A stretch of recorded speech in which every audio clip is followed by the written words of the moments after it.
सेवितं कपीतजम्बो फलचारुभक्षणम् उमासुतं शोकविनाशकारकं नमामि विघ्नेश्वर पाद्यपङ्कजम्।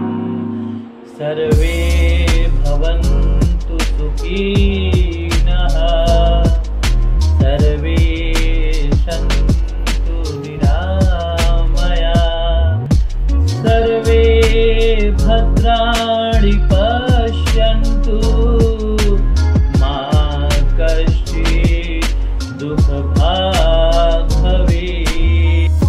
जय श्री राम मित्रों, आप सभी का बहुत बहुत स्वागत है। आशा करता हूँ आप सभी सकुशल पूर्वक होंगे। घटना सेतु बंधन समय की है। मर्यादा पुरुषोत्तम श्री राम वानर भालुओं के साथ सेतु बंधन का कार्य समाप्त कर रहे थे। सभी इस कार्य में तत्पर व तल्लीन थे। भक्तराज महावीर हनुमान विशालकाय पर्वत शिलाओं को लेकर करके शीघ्र ही लाकर नल और नील के हाथों में थमा रहे थे। वह अभूतपूर्व दृश्य था। महावीर हनुमान ने देखा कि एक क्षुद्र प्राणी इधर उधर दौड़ रहा था। उन्होंने उसे अपने हाथों में थाम लिया। तुम यहाँ की ओर दौड़ भाग कर रही हो, यहाँ तुम्हें चोट लग सकती है। चोट का क्या डर? उस क्षुद्र प्राणी ने कहा, चोट का क्या डर? मुझे चोट का कोई डर नहीं है। राम काज में यदि प्राण भी चले जाए तो उसमें कोई दोष नहीं, कोई डर नहीं मुझे। मैं भगवान के मंगल की कामना करती हूँ। तो हनुमान जी बोले, अरे तुम कौन सा भगवान का काम कर रही हो इसमें? तो वो बोली कि देखिए प्रभु हनुमान जी, मैं तो आपकी तरह शक्तिशाली नहीं हूँ, महावीर नहीं हूँ। मैं बहुत ही शुद्र और छोटी सी प्राणी हूँ।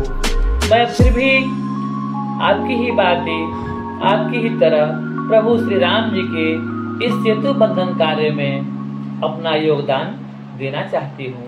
मैं भी आपके इस सेतु बंधन के कार्य में सहयोगी हूँ।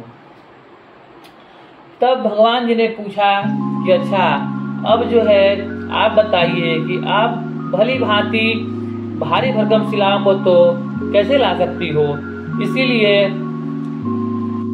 गिलहरी बोली कि मैं आपके समान पराक्रमी और बलशाली तो नहीं हूँ, इसीलिए मैं इस धूल में लौट कर करके अपने शरीर के रोए में धूल भर लेती हूँ और फिर जहाँ सेतु बन रहा है वहाँ धूल झाड़ देती हूँ। बहुत ज्यादा तो नहीं, लेकिन कुछ सहयोग तो कर रही हूँ।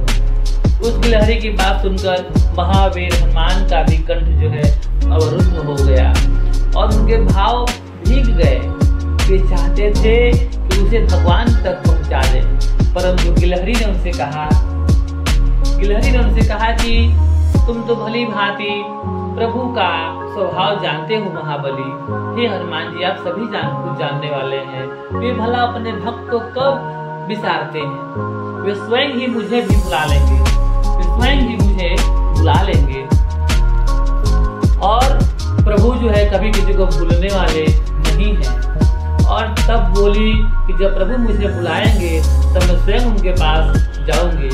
ऐसा कह कर करके और गिलहरी जो है बोली कि हे हनुमान जी, आपने मेरे पर बहुत ही कृपा करी है, मैं आपकी सदैव ऋणी रहूंगी। और हनुमान जी से लेकिन रहा नहीं गया, तो उन्होंने क्या किया कि गिलहरी के पूंछ को जो है अपने पैरों से दबा दिया। गिलहरी जो है तड़प कर करके उसने भगवान श्री राम का ध्यान किया। हे प्रभु श्री राम, मेरी रक्षा करें। भक्त गिलहरी की पीड़ा भगवान श्री राम से बर्दाश्त नहीं हुई और भगवान राम स्वयं दौड़ कर करके आए और उन्होंने गिलहरी को उठा लिया अपने हाथों में और उसके पीठ पर हाथ फेरने लगे और उन्होंने हनुमान जी की ओर रोष भरी निगाहों से देखा और उन्होंने कहा कि बताओ गिलहरी, तुम इन्हें क्या दंड देना चाहती हो? तुम इन्हें हनुमान जी महाराज को क्या दंड देना चाहती हो? तब उस उत्तर में जो है गिलहरी मुस्कुरा देती है और कहती है कि प्रभु भला संकट मोचन कभी किसी भक्त को संकट में डाल सकते हैं?